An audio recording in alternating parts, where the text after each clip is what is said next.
que é a Bíblia? Vamos continuar nossa viagem pela Bíblia Sagrada? Neste bloco, vamos saber mais sobre o Novo Testamento, que fala sobre o que aconteceu depois da vinda de Jesus. O que são os Evangelhos? É lá que encontramos a história do Natal. A história de Jesus e de seus discípulos está contada nos Evangelhos. Temos 4 Evangelhos: Mateus, Marcos, Lucas e João. A palavra Evangelho significa boa notícia. E é exatamente isso que eles trazem: a mensagem do amor e perdão de Jesus e a promessa de que a morte não é o fim. O nascimento de Jesus, que é celebrado no Natal, é uma das histórias mais conhecidas da Bíblia, narrada nos Evangelhos.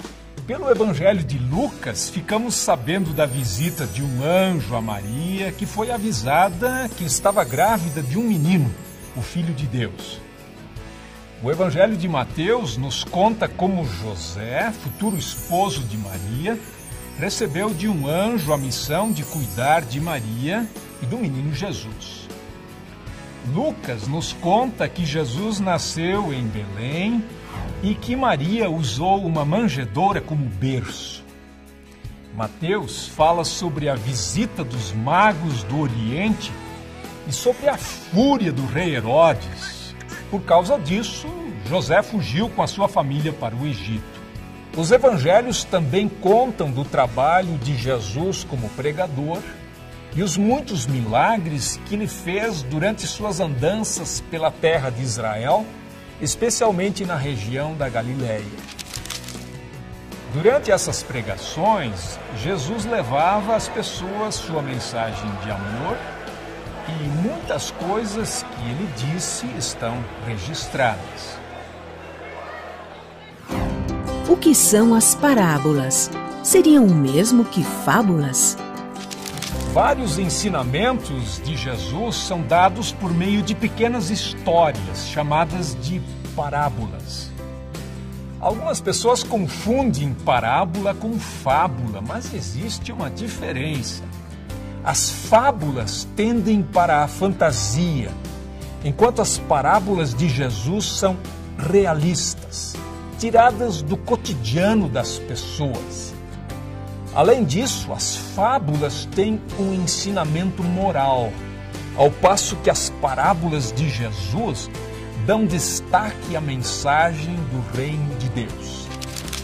Entre as parábolas mais conhecidas está a da ovelha perdida, que é recuperada pelo pastor com muita alegria. Jesus contou essa parábola para explicar por que ele se misturava com pecadores e gente de má fama, perdoando os seus pecados. Esse também é o tema da parábola do filho pródigo, que depois de gastar todo o dinheiro que recebeu como herança do pai, volta para casa triste e esfomeado. A alegria do pai que o recebe com festa representa a alegria de Deus, sempre à espera dos que voltam para ele. A história do bom samaritano que não hesita em ajudar uma pessoa maltratada foi usada por Jesus para mostrar o que é a compaixão e o que significa amar o próximo.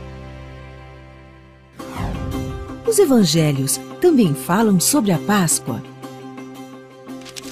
A Páscoa celebra a ressurreição de Jesus, e esse é um dos principais temas dos evangelhos. A última parte da vida de Jesus e a maneira como ele morreu, dando a vida pelos homens, são muito importantes. A semana que antecede a Páscoa é chamada de Semana Santa. No domingo antes da Páscoa, os cristãos lembram a ocasião em que Jesus entrou em Jerusalém montado num jumentinho, enquanto as pessoas o saudavam, acenando com ramos e estendendo as suas capas no caminho. Na quinta-feira seguinte, Jesus participou do último jantar com seus discípulos e já sabia que seria traído por um deles, Judas. Jesus incomodava os líderes religiosos da época, que mandaram os soldados prendê-lo. No dia seguinte, que é celebrado como Sexta-feira da Paixão, Jesus foi condenado à morte e crucificado, junto com 2 criminosos. No domingo, amigos que visitavam seu túmulo perceberam que ele estava vazio. Mais tarde, Jesus apareceu a eles. Estava vivo outra vez. É isso que se comemora no domingo de Páscoa. Com a sua ressurreição, Jesus acabou com o poder da morte.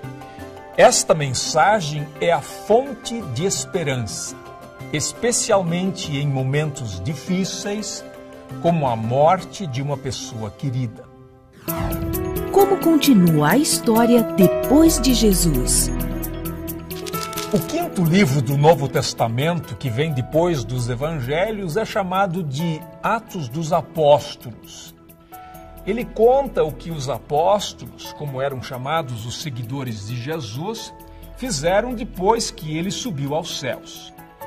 A missão dos apóstolos era espalhar a mensagem de Jesus Cristo para o maior número de pessoas possível. Pedro foi um deles, e ele imediatamente começou a falar para a multidão que estava em Jerusalém. Muitos seguidores de Jesus foram perseguidos por causa da fé que tinham. Entre eles estava Estevão, que foi apedrejado até a morte. Talvez o maior apóstolo de todos tenha sido Paulo.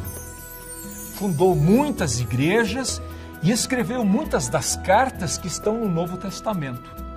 Acabou sendo preso e foi levado para Roma, onde seria julgado. Mesmo preso, Paulo não deixou de escrever as suas cartas com conselhos, estimulando as pessoas a manterem a sua fé, apesar das perseguições. 13 cartas que trazem o nome de Paulo fazem parte do Novo Testamento. Além delas, o Novo Testamento traz cartas escritas por outras pessoas, em geral apóstolos, que orientam e ajudam os cristãos em assuntos relacionados com a fé e a vida. Muitas são dirigidas para grupos de cristãos que viviam em diferentes lugares, como as cartas aos Romanos, cristãos habitantes de Roma, Coríntios, habitantes de Corinto, Tessalonicenses, habitantes de Tessalônica e assim por diante. O último livro do Novo Testamento, chamado Apocalipse, foi escrito por um homem chamado João, que foi mandado como prisioneiro para a ilha de Patmos, porque anunciava a mensagem de Jesus. Ele descreve sua visão do céu e da grande batalha entre o bem e o mal, com a vitória final de Deus. Muitas ideias que as pessoas têm do céu, como uma cidade de ouro, com portões de pérolas e pessoas vestidas de branco, vêm deste livro. É difícil a gente se achar dentro da Bíblia. Com tantas histórias, tantos contadores e tantas informações diferentes, pode parecer difícil se orientar na Bíblia. Mas a maioria das Bíblias modernas é organizada de uma maneira que vai ajudar você. Nas primeiras páginas, você encontrará uma lista dos livros, indicando a página em que eles começam. Lá você encontrará números maiores para indicar os capítulos. E entre as palavras dos capítulos, você encontrará números menores, que indicam os versículos. A história do Natal, por exemplo, está em Lucas capítulo 2, versículos 1 a 20. E a do bom samaritano em Lucas capítulo 10, versículos 25 a 37. Qual é a grande mensagem da Bíblia? É difícil resumir em poucas palavras a grande mensagem da Bíblia. Ela é uma fonte de sabedoria onde podemos aprender coisas novas o tempo todo. Mas algumas mensagens se destacam. Deus é um Deus de amor. Os escritores do Novo Testamento mostram que a vinda de Jesus ao mundo foi o sinal mais claro do amor de Deus. Outra mensagem importante é que Deus quer que as pessoas vivam em paz, se respeitando e tratando umas às outras de maneira justa. A Bíblia destaca também a importância de cuidar bem do mundo em que vivemos e preservar toda a beleza da maravilhosa criação de Deus. Cabe a você, leitor curioso, encontrar suas próprias mensagens entre as histórias da Bíblia Sagrada. Boa leitura! Qual a mensagem que a Bíblia deixa para nós? Eu acho que principalmente a questão do amor e do respeito uns com os outros. Que existe alguém acima de nós. Para mim é uma revelação divina. As orientações que a Bíblia traz são para a humanidade desenvolver as suas virtudes. Uma mensagem de amor, paz e cidadania. Isso é fundamental nos dias de hoje. A tua palavra é lâmpada para guiar os meus passos, é luz que ilumina o meu caminho.